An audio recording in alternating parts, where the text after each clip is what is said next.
Chers frères et sœurs qui habitez sur le continent africain, vous êtes des centaines de milliers à suivre EMCI et on est tellement reconnaissant pour tous les témoignages et les messages d'encouragement que vous nous envoyez constamment.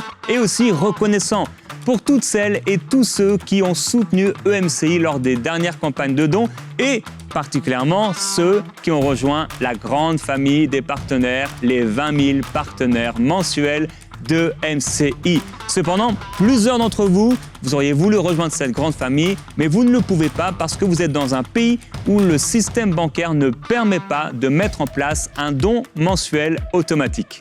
En effet, mais nous avons une bonne nouvelle, deux bonnes nouvelles d'ailleurs. La première, c'est que la campagne des 20 000 partenaires suit son cours. Il n'est pas trop tard pour vous de rejoindre cette famille des partenaires. La seconde, c'est que nous avons mis en place un système pour vous qui êtes sur le continent africain. Alors, à partir de maintenant, vous pouvez faire un don annuel. Oui, avec un seul don, soutenir EMCI pendant 12 mois entiers. C'est facile et renouvelable chaque année. Pour rejoindre la grande famille des partenaires de MCI, il vous suffit d'aller sur la page emcitv.com/20 000, de choisir le mode de soutien annuel et de remplir le formulaire. Chaque année, vous recevrez un SMS et un mail vous invitant à renouveler votre partenariat pour l'année suivante. Nous nous réjouissons de votre précieux soutien. Merci beaucoup. Nous croyons qu'ensemble, nous allons voir le Seigneur sauver une multitude dans les nations francophones. Que Dieu vous bénisse. Nous vous aimons. Moi, je suis allé, j'ai mangé un repas de Pessah avec des amis juifs. Ben, l'enfant, il est partout. Il y a deux choses qui ont caractérisé le repas, l'enfant et l'histoire. L'histoire et l'enfant. Et l'histoire, le storytelling, la vérité des histoires, c'est ça qui nous touche le plus. Regardez l'Ancien Testament, c'est rempli d'histoires. Et en fait, par exemple, l'enfant, il vient, il lit la Torah. C'est pas papa qui lit, c'est pas maman qui lit. C'est génial, ça. Au lieu de dire hey, « tais-toi, chute l'enfant là, tais-toi, va au coin là-bas, les grands là, ils vont faire la chose importante, vous allez faire des bêtises, regarde, prends ta tablette. » L'inverse chez les Juifs, ils vont tout de suite mettre l'enfant au cœur de la foi.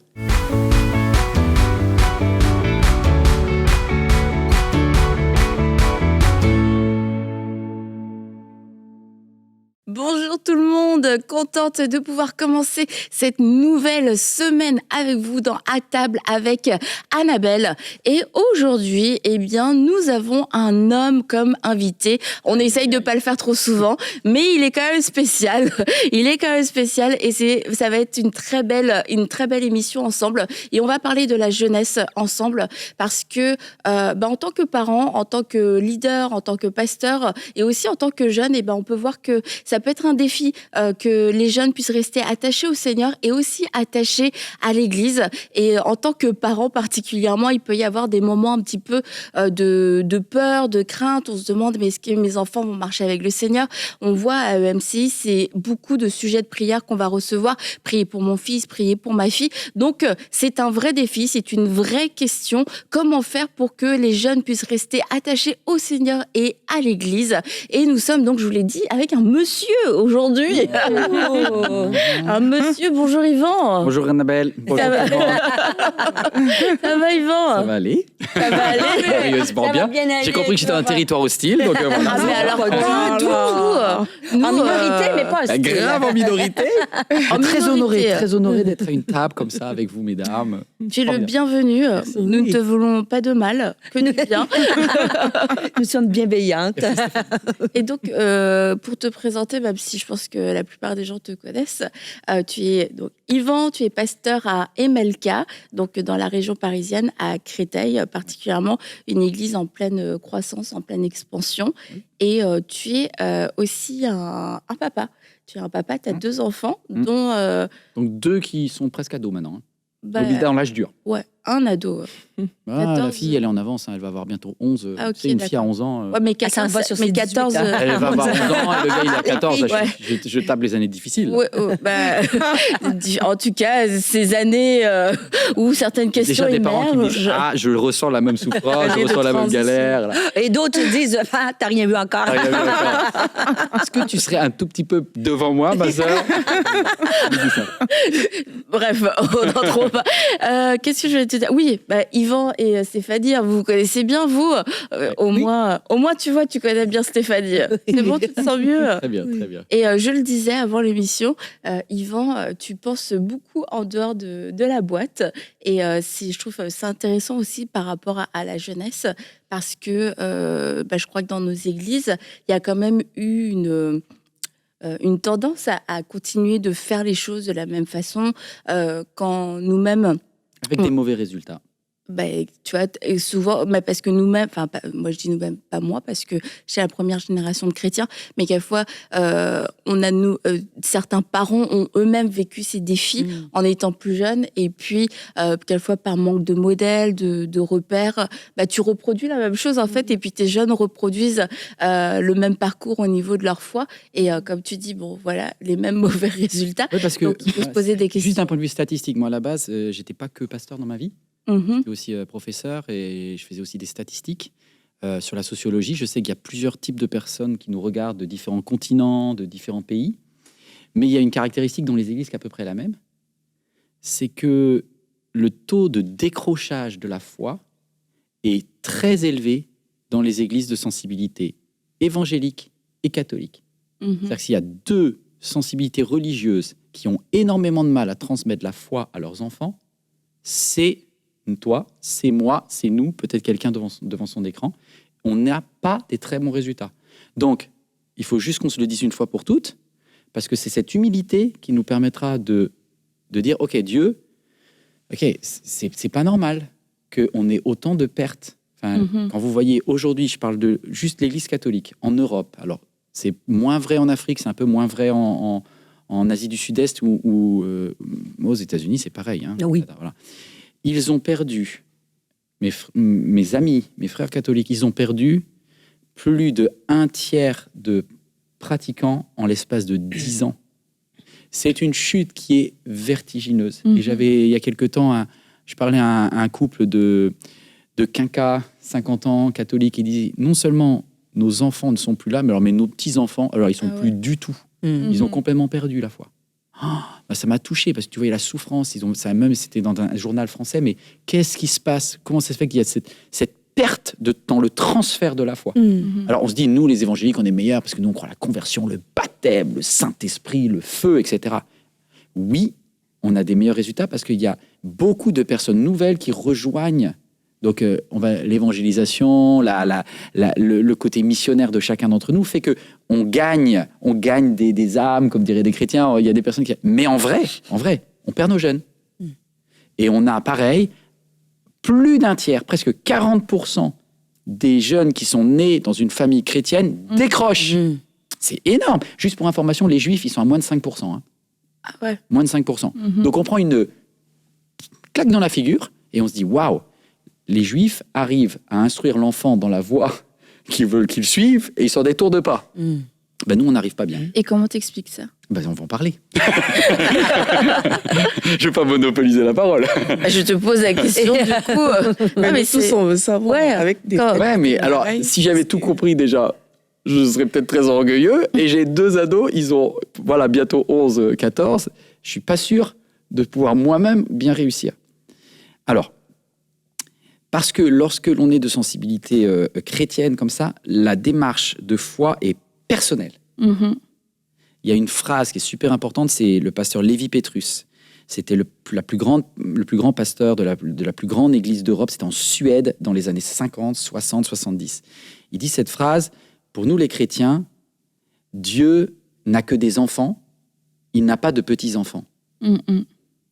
Faites une pause là-dessus. Il n'a que des enfants, pas des petits-enfants. C'est-à-dire que si on n'impose pas notre foi à l'enfant, si l'enfant ne prend pas sa démarche personnelle de baptême, s'il ne fait pas, il n'est pas considéré comme.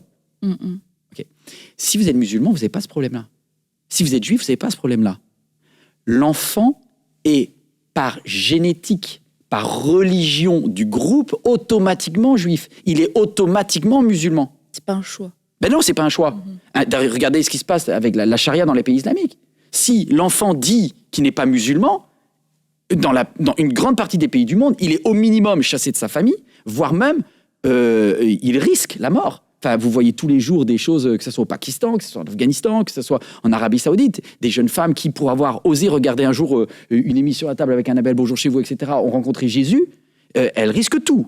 Voilà. Donc, on est d'accord, les c'est un musulmans, taux de décrochage qui n'est pas basé sur des décisions de cœur non plus. Ben, oui, mais en fait, c'est-à-dire que l'effet groupe, l'effet clan protège et préserve les croyances dans les deux grosses religions que sont le judaïsme et l'islam. Alors qu'on n'a pas ça, nous, dans le christianisme. Mais il y a une différence quand tu dis protège les croyances. Et c'est ce qui fait la différence avec nous, les chrétiens, qui croient en Christ. C'est une décision. C'est une question de relation et non de religion. On le dit souvent que c'est une relation avec Jésus. Et c'est pour ça que c'est encore plus complexe parce qu'on ne peut pas imposer la religion. Il faut que ça soit basé sur une décision d'avoir cette relation-là avec Jésus. Et c'est là qu'il faut changer un peu nos paradigmes et pas l'imposer.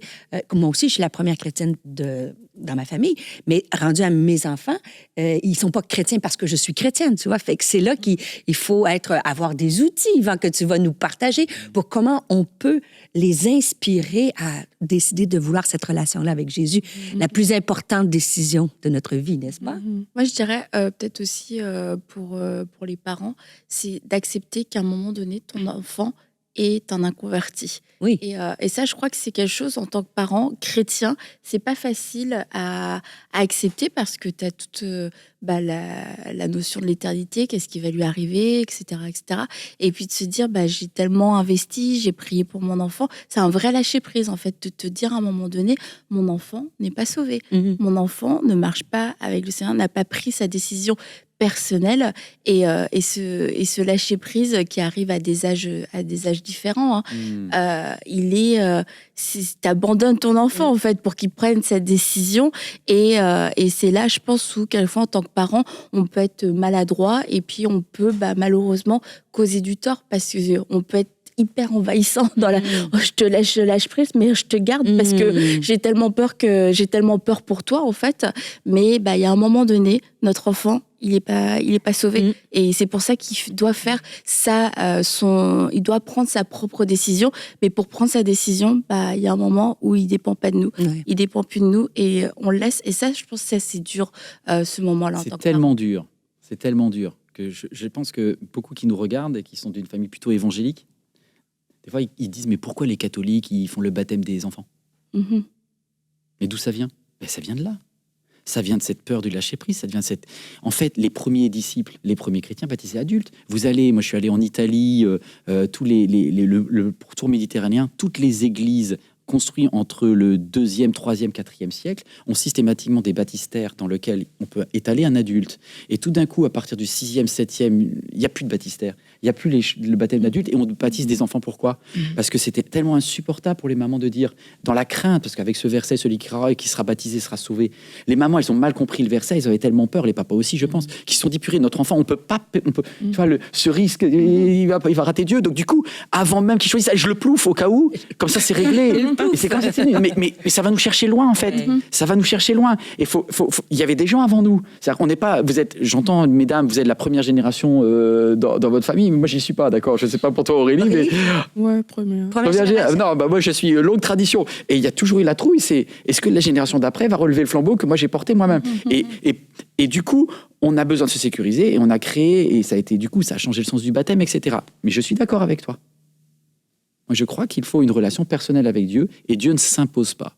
Et c'est là où il y a le lâcher-prise que tu dis qui est tellement la clé. Mais après, il faut qu'on donne 2-3 trucs quand même pour... Aide-nous. Aider un petit peu quand même, on va aider un petit peu. Vas-y. Alors, maintenant tu veux bien. Alors Stéphanie, elle a dit quelque chose d'important. Elle a dit le mot inspiration.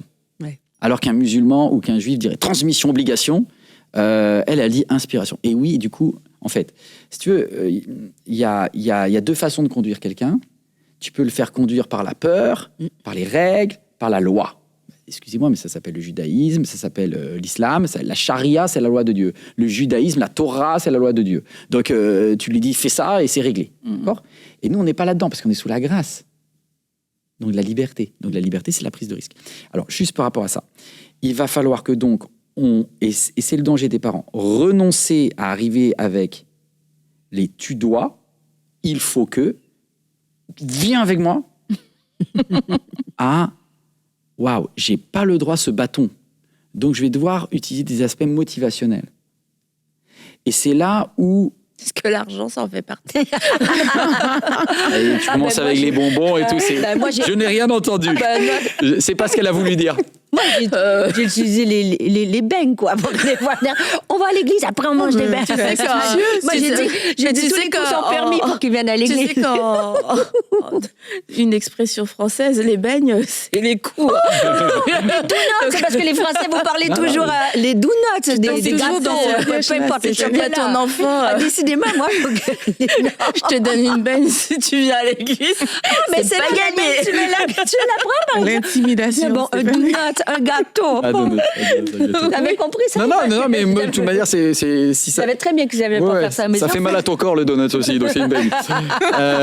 Non, c'est intéressant tout ce que vous dites. Et effectivement, il va falloir être dans un mode qui va nous demander beaucoup plus d'efforts. Oui. Voilà, la vérité, c'est que si ton enfant il n'a pas le choix, bah, tu as beaucoup moins de responsabilités. Et dans l'islam, c'est l'Oumma qui va gérer ton enfant. La communauté des croyants. Il est musulman et tous les musulmans élèvent ton enfant. Vous avez ça un petit peu en Afrique, dans certains pays d'Afrique. Je ne sais pas si quelqu'un nous regarde, mais tu as tout le village qui élève l'enfant. Tu as toute la structure. Et du coup, tu as moins de pertes. Mais avec l'individualisme, où est-ce que l'enfant a le plus de mal à suivre? Comme par hasard, Europe, Amérique du Nord, dans tous les pays où la culture est hyper individualiste. Moi, j'ai une question. Jusqu'à quel âge les enfants non plus, ils n'ont pas le choix d'aller à l'église? Par exemple, quand ils ont 7-8 ans, bon, est-ce qu'ils ont le choix ou pas vraiment? On les amène à l'église.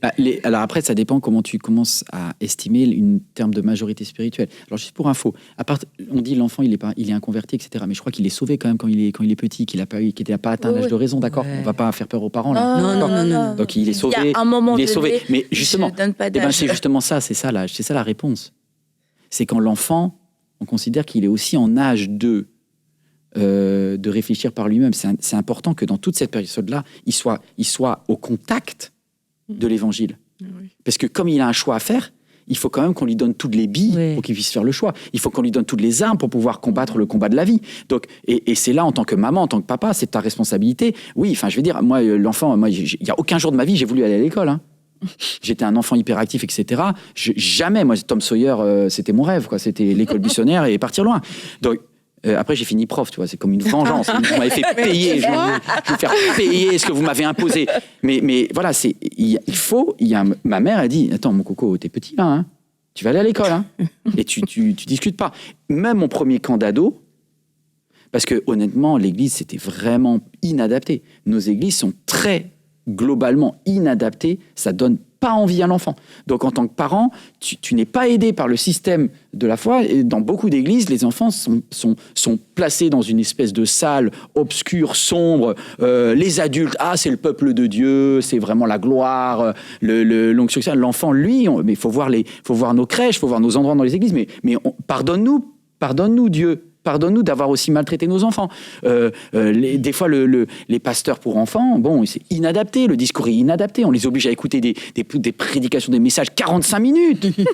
Mais moi, tu me rends fou avec ça, 45 minutes. Donc, on force, on écœure. Donc, accompagne-le, mais tu n'as pas le droit de dire à l'enfant, tu dois, si toi, tu ne t'es pas plié en quatre pour lui donner l'envie de t'investir, repenser les choses, créer des colos. Ma première colo, je voulais pas y aller. Jusqu'à 15 ans, en vrai. Moi, jusqu'à 15 ans, on m'a forcé. Et à 15 ans, même, ma sœur, elle m'a inscrit.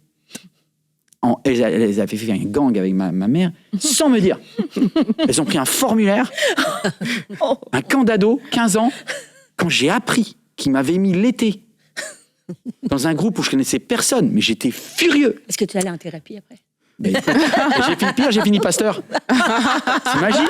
Finalement, par rapport à ce qu'on est en train de partager, moi, je crois que la difficulté, parce que je crois quand même que les enfants reproduisent beaucoup ce qu'ils voient, et même vrai. De façon inconsciente.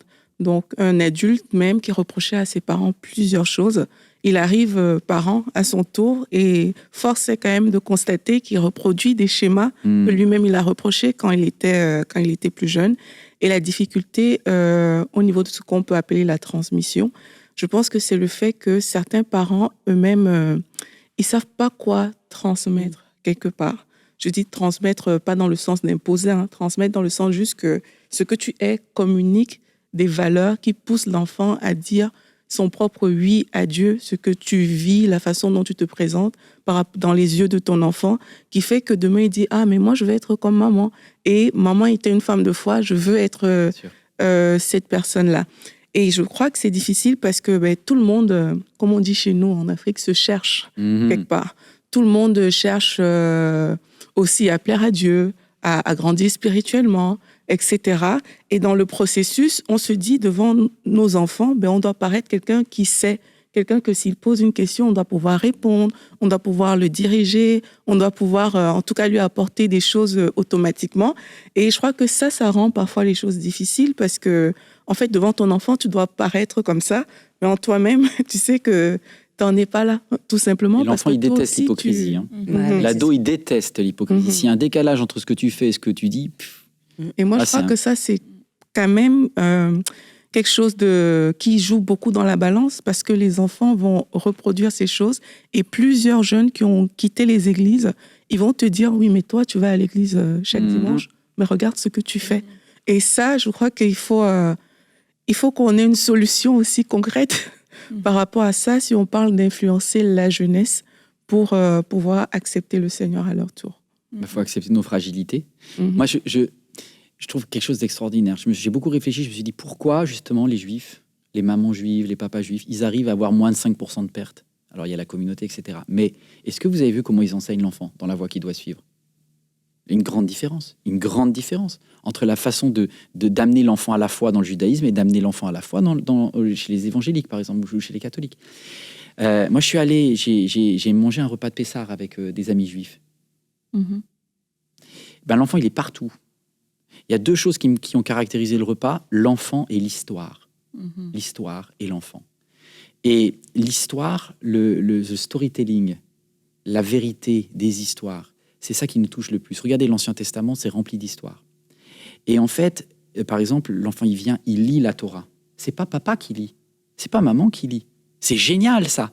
Au lieu de dire hey, « tais-toi, chute l'enfant là, tais-toi, va au coin là-bas. Les grands là, ils vont faire la chose importante. Vous allez faire des bêtises. Regarde, prends ta tablette. » L'inverse chez les Juifs, ils vont tout de suite mettre l'enfant au cœur de la foi.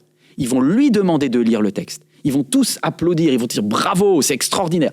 Donc l'enfant, hop, il le monte au niveau de l'adulte, très vite, dès la bar mitzvah, il est monté comme un adulte. Nous, c'est encore un bébé. Non, eux, ils disent c'est un être qui est capable de connecter avec Dieu. Et ils l'intègrent, première chose. Donc dans nos églises, est-ce qu'on est capable de laisser de la place à des gars, à des filles de 13 ans ? Et qu'ils arrêtent de dire, non, tout bien, c'est le pasteur, après c'est la leader de louange, après ça, etc. Non, comment on intègre, comment on les met en charge ? L'ado, il a besoin de dire, j'ai quelque chose à dire. Vous voulez pas m'entendre ? Alors je vais aller le dire avec les autres du monde.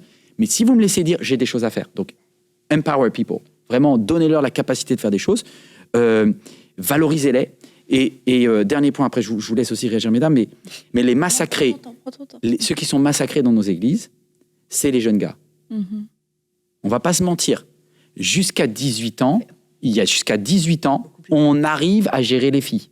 C'est-à-dire que vous avez un taux de transmission de la foi jusqu'à 18 ans chez la femme qui est tout à fait correct dans les églises catholiques, qui est tout à fait correct dans les églises évangéliques. On doit être à un taux de reproduction à 80-90%. Voilà, on est un peu moins bon, mais on n'a pas décroché. Parce qu'il y a plus de femmes dans les églises ? Non, parce que la Attends. façon de faire, c'est plus adapté pour les filles dans nos églises que pour les garçons. Oui, mais la question, c'est est-ce qu'il y a plus de femmes ? Moi, je te dis juste des statistiques. Oui, mais est-ce que ce résultat est là parce 60 qu'il y a plus de femmes dans les églises ? C'est la poule et l'œuf. 72,3% de femmes à MLK, en présentiel. On est une église remplie de jeunes, avec une moyenne d'âge à 25 ans. D'accord ? 72%, 27% d'hommes. Je dis, mais c'est dramatique, où sont les hommes ? Où sont les hommes ? Et où sont les hommes ? Ils sont partis entre 12 et 18 ans. Et donc, c'est bien là où on défaille. Moi, je demande, j'en appelle un Big Bang, à une remise en question de tous les pasteurs, de tous les organisateurs de réunions spirituelles. On est nuls. Il faut juste qu'on ait le quoi pour les gars. Pourquoi ? Parce qu'on leur met une pression. On leur dit, regarde, on prêche, et c'est bien qu'on prêche sur les œuvres de la chair, on peut parler de pornographie, le gars il dit, je suis foutu, je suis un mauvais chrétien.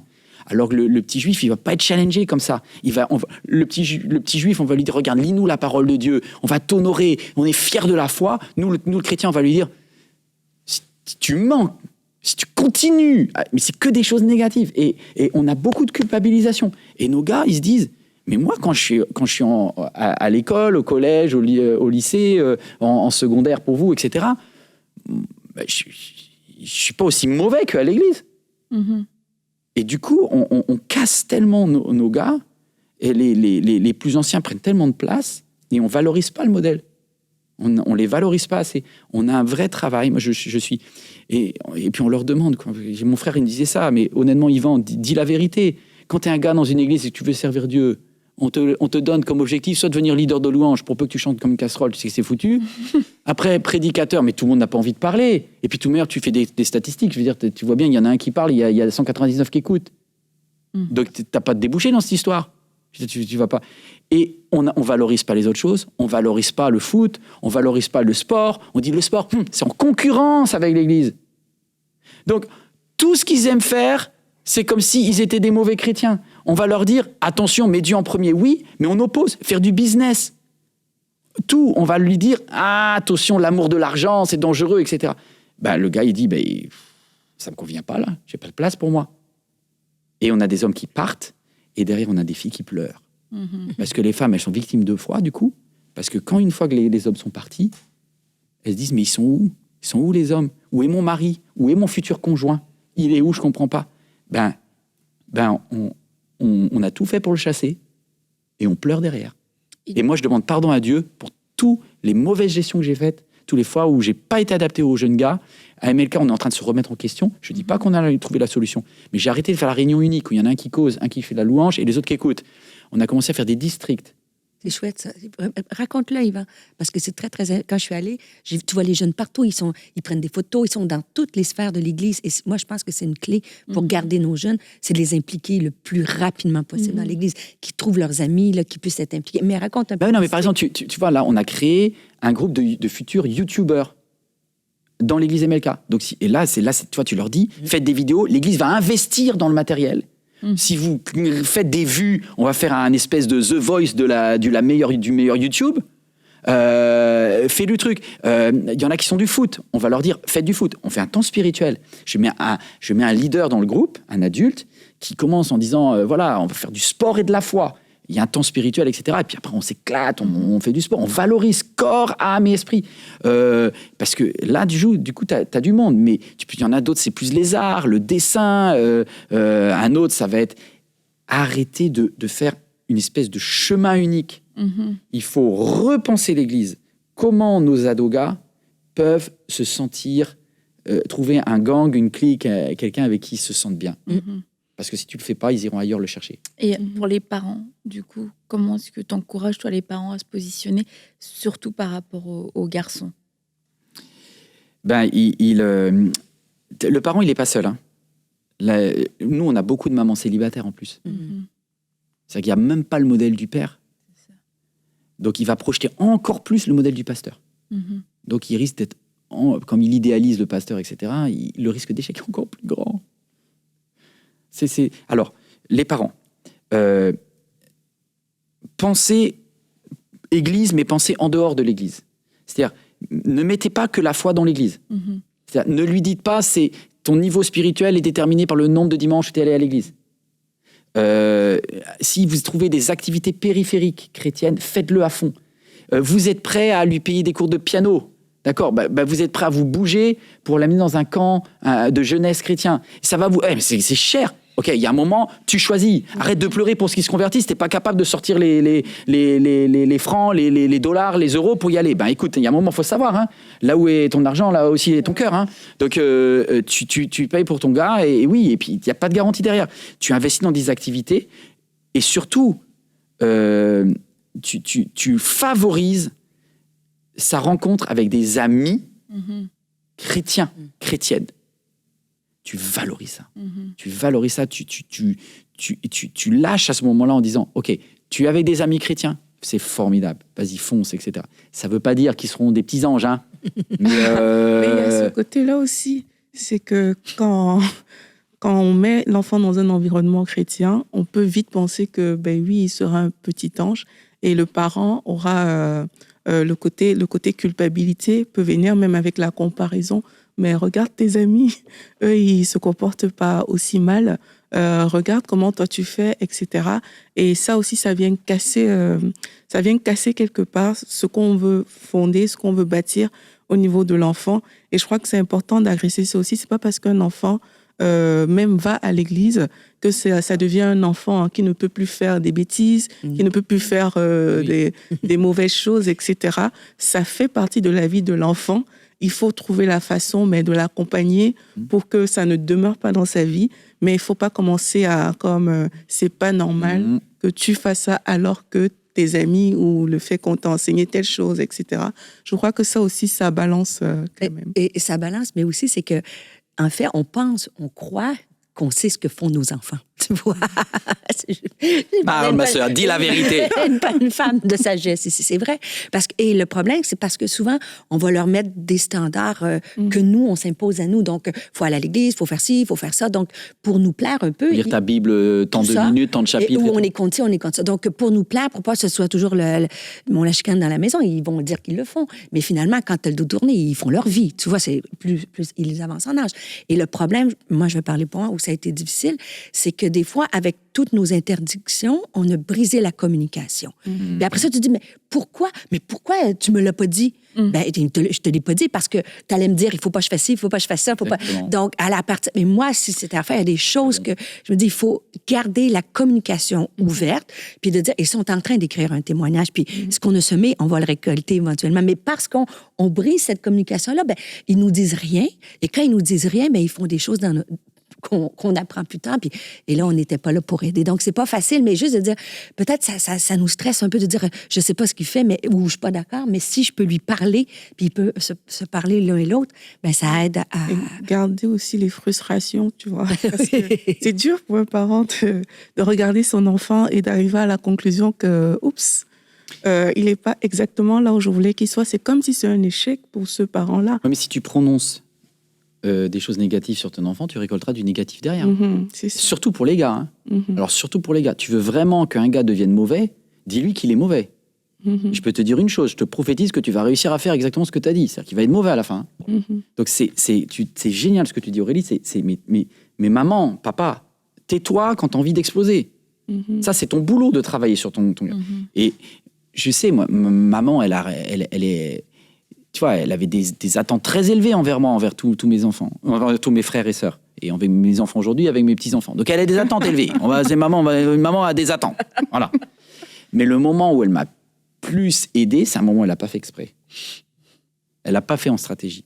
C'est un moment où elle est très mal. Elle allait très, très mal. Elle était en dépression. Elle était au bout du trou. Du coup, elle n'avait plus la force. Et non. Et là, elle avait plus... Elle était tellement en train de se noyer elle-même qu'elle me dit, Yvan, là, c'était un moment de dépression. Elle était en dépression, en fait. Et puis l'église, ça explosait de tous les sens. Et elle m'a dit, Yvan, donne-moi une parole de Dieu, parce que là, je sens que je vais mourir. Alors, tu vois, le truc, c'est pas théoriquement, c'est pas une bonne stratégie, toi. Et ben, en fait, moi, je suis arrivé. Du coup, j'ai lu ma Bible. J'ai lu ma Bible, pas comme, allez, lis ta Bible. Je me suis dit, faut que j'aille une maman. Oh, punaise, là, faut lire. Du coup, j'ai lu ma Bible. Et je suis tombé, tu vois, sur un passage, et j'ai lu le passage à ma mère. Et ma mère, tu vois, j'ai vu le visage de ma mère qui est passé des larmes à la paix, du stress à la confiance. L'Éternel, tu vois, est ma lumière et mon salut, de qui aurais-je crainte? Son frère venait de la pourrir, de lui envoyer un message horrible. Puis elle dit, que peut me faire un homme? Tu sais, c'est Oh, elle me dit, c'est une parole de Dieu que tu viens de me donner. Ce jour-là, je suis devenu pasteur. mais vraiment. C'est-à-dire que j'ai vu tellement dans ses yeux de la reconnaissance, de la fierté. Du coup, je me suis dit, mais c'est ça que je veux être. Je veux être un enfant qui rend sa maman heureuse. Et on l'a tous, quoi. Et ton enfant, même s'il te dit non, en vrai, il veut que tu sois bien, comme toi aussi. Donc aller chercher, c'est beau ça, tu vois. Va chercher chez l'enfant ce que tu peux valoriser. Ça demande un effort, des fois. Moi, ma femme, elle me dit, arrête de dire ce que tu dis à Ethan. T'es trop négatif, Yvan. Je dis, c'est vrai, t'as raison. Donc, je confesse mes péchés, faites pas mes mêmes bêtises, je vais valoriser mon fils davantage. Oui, puis l'authenticité, comme comme on disait, c'est être authentique. Des fois, toi, ta mère, elle s'est montrée vulnérable. C'est ça. Et des fois, comme parents, on veut juste montrer que on est chrétien, on est fort, et on vit des moments difficiles. Et je pense que ça touche les enfants quand on se dit, ben moi aussi, Surtout l'ado. Moi aussi, à cette période, oui, c'est vrai que moi, j'ai un regard plus sur des jeunes adultes, ados, là, mais de dire à tes enfants, ben prie pour moi parce que c'est difficile en ce moment. Ils savent que tu aimes Dieu. Ça fait 15 ans que tu leur dis que tu aimes Dieu. Mais de leur dire de façon authentique, de dire, ben j'aurais besoin. Et c'est vrai que ça suscite ce désir-là de dire, mais faut que Dieu nous aide, là, on a besoin, parce que maman a besoin ou papa a besoin.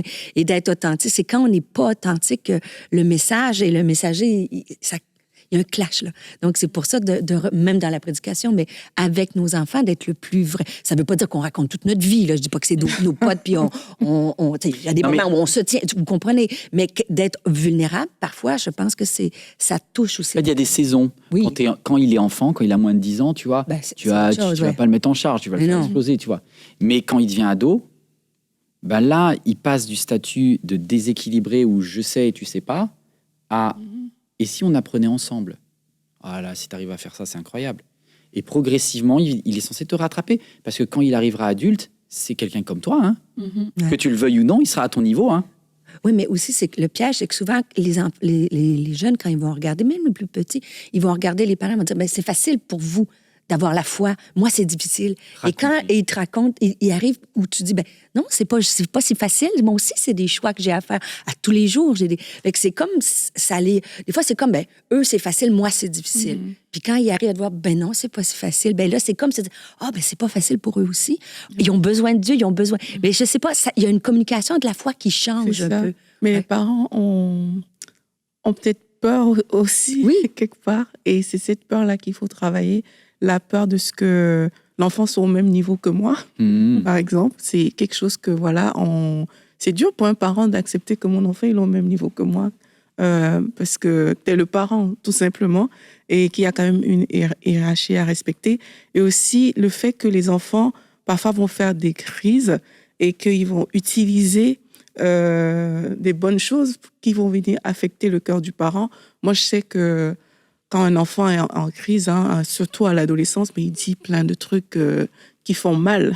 Du coup, le fait de l'avoir mis à ton niveau, plus ou moins, et qu'un jour, quand il fait sa crise, ben, ça te retombe dans la figure. Ça aussi, c'est quelque chose qui peut être difficile à gérer quelque part, parce que... Après, quand on dit mettre au même niveau, non, il y a une notion d'autorité qui est quand même là. Le parent reste parent. Mais c'est que, ceci dit, il y a cet échange et cet enseignement aussi commun dans la foi. Comme, tu sais, Atom disait à la Pentecôte, à un moment donné, ton enfant, bah, c'est ton frère aussi. C'est ton frère et ta sœur dans la foi. Donc, il a le même Dieu, il a la même parole, il a le même Saint-Esprit. Et là où toi, quelquefois, bah, tu vas peut-être faiblir, tu vas avoir un écart de conduite, un écart de langage ou un petit moment d'hypocrisie, bah, ton enfant qui est ton frère ou ta sœur va dire mais attends, là t'as dit ça, mais c'est pas vrai, mais t'as menti, et qui te met face à la parole en fait. Ça, c'est les moments où ton enfant est ton frère ou ta sœur. Et moi, je dis souvent, les enfants ont le ministère de la vérité. Franchement, si tu sais pas, si tu te connais pas, demande à ton enfant, décris-moi, dis-moi, est-ce que tu penses que je suis un bon chrétien, une bonne chrétienne? Bah, ton enfant, il va te le dire. Tu vois, là, pour faire la boucle par rapport à ce qu'on a eu au début, tu vois, Dieu Lévi Pétrus, Dieu n'a pas de petits-enfants, il n'a que des enfants.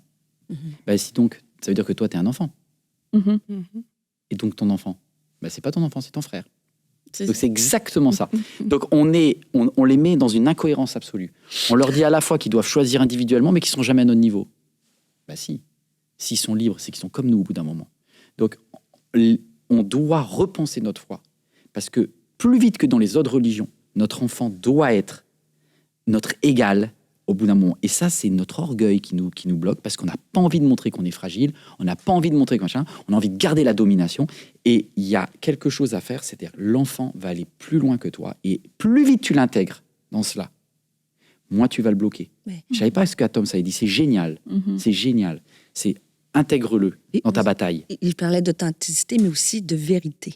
Souvent, comme parents, des fois, on va répéter des choses qu'on entend. Comme moi, quand je me suis convertie, j'avais 15 ans, j'allais à l'église, le pasteur, il disait des trucs, surtout au niveau, par exemple, de la science. Tu sais que tu parlais aux États-Unis, mais la plupart des chrétiens, des jeunes qui sont enseignés à l'église, lorsqu'ils arrivent à l'université, ils lâchent la foi parce que ce qu'ils ont appris dans certaines écoles du dimanche, ça correspond pas à ce... On m'a manipulé. Un peu. Et même des fois, comme parents, on sert du réchauffé. Tu vois. Il faut retourner à la Bible et avoir des vrais...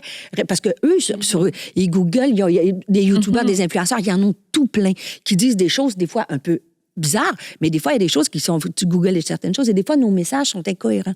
Donc, l'enfant, quand ce que tu dis ou ce qu'ils apprennent à l'église, c'est incohérent, puis ce qu'ils vont chercher, aujourd'hui, ils ont accès à plein d'informations, bien là, ils balancent. En fait... Ça, pour une incohérence, on va dire toute la foi est incohérente. Et des fois, comme parents, il y a aussi une responsabilité d'élever notre jeu d'un cran puis à aller chercher des réponses intelligentes et pas dire des trucs ridicules sur un sujet important parce qu'ils vont dire, tout leur truc est nul. Tu sais, sur une seule chose nulle, tu fais passer tout le christianisme comme nul. Donc ça, c'est important d'être authentique, mais aussi avoir des vérités, tu sais, de dire... Puis des fois, de dire, je l'ai pas la réponse. Pourquoi tel n'est pas guéri ou pourquoi tel ci ou pourquoi... Des fois, on sert du tout cuit, et l'enfant ou le jeune, il dit, marche pas son affaire. Et là, il va balancer tout. Donc ça, c'est important. Toute ta crédibilité. Ouais. Ouais. Ça, c'est un point important pour terminer, Stéphanie, merci de le dire, c'est de savoir dire aussi, je ne sais pas. Oui. Parce qu'il y a des choses, des choses qu'on ne sait réellement pas, et aussi des choses, l'enfant va le découvrir, doit le découvrir. Et quand je dis l'enfant, c'est l'enfant, l'ado, le jeune adulte, dans sa relation aussi avec le Seigneur. Et quelquefois, on a tellement, on croit qu'en tant que parent, notre mission, c'est de répondre à toutes les questions de l'enfant. Mais en fait, on devient un intermédiaire. Et puis, quelquefois, on n'est pas un bon intermédiaire parce que nous-mêmes, on a atteint des compréhensions, on a nos filtres. Donc, et on sert non seulement peut-être du réchauffé, mais du faux et de quelque chose qui n'est pas approprié pour l'enfant. Et de dire, écoute, c'est la meilleure, comme un peu ta maman a fait dans cette situation. C'est, je ne sais pas, demande-toi au Seigneur. Demandons. Demandons. Fais une équipe avec ton enfant. Fais une équipe avec ton gars de 14 ans. Ouais, ça c'est très bien.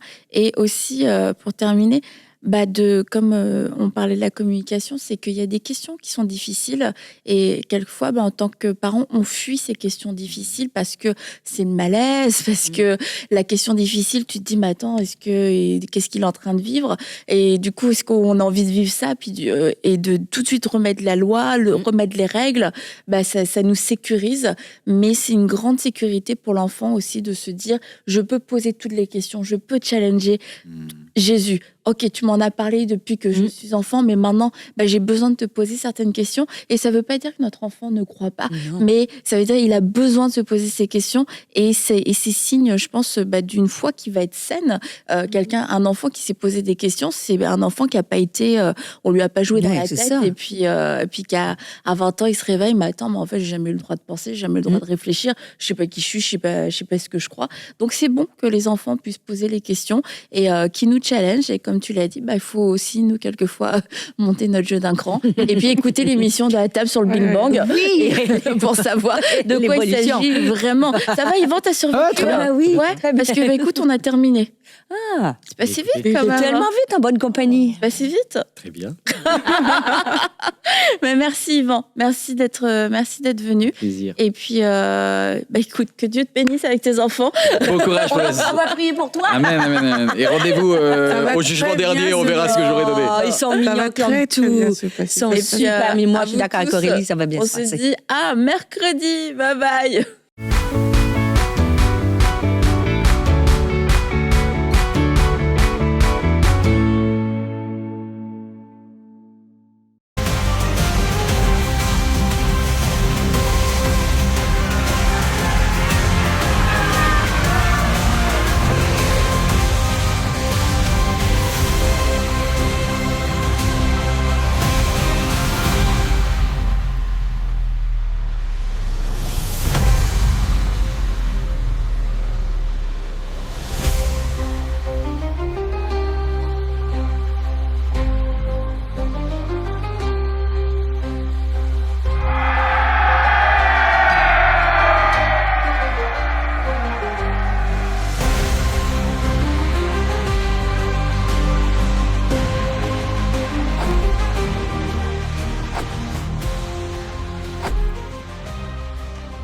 Dès maintenant, faites partie des 20 000 partenaires mensuels qui porteront la vision d'EMCI et qui l'amèneront encore plus loin.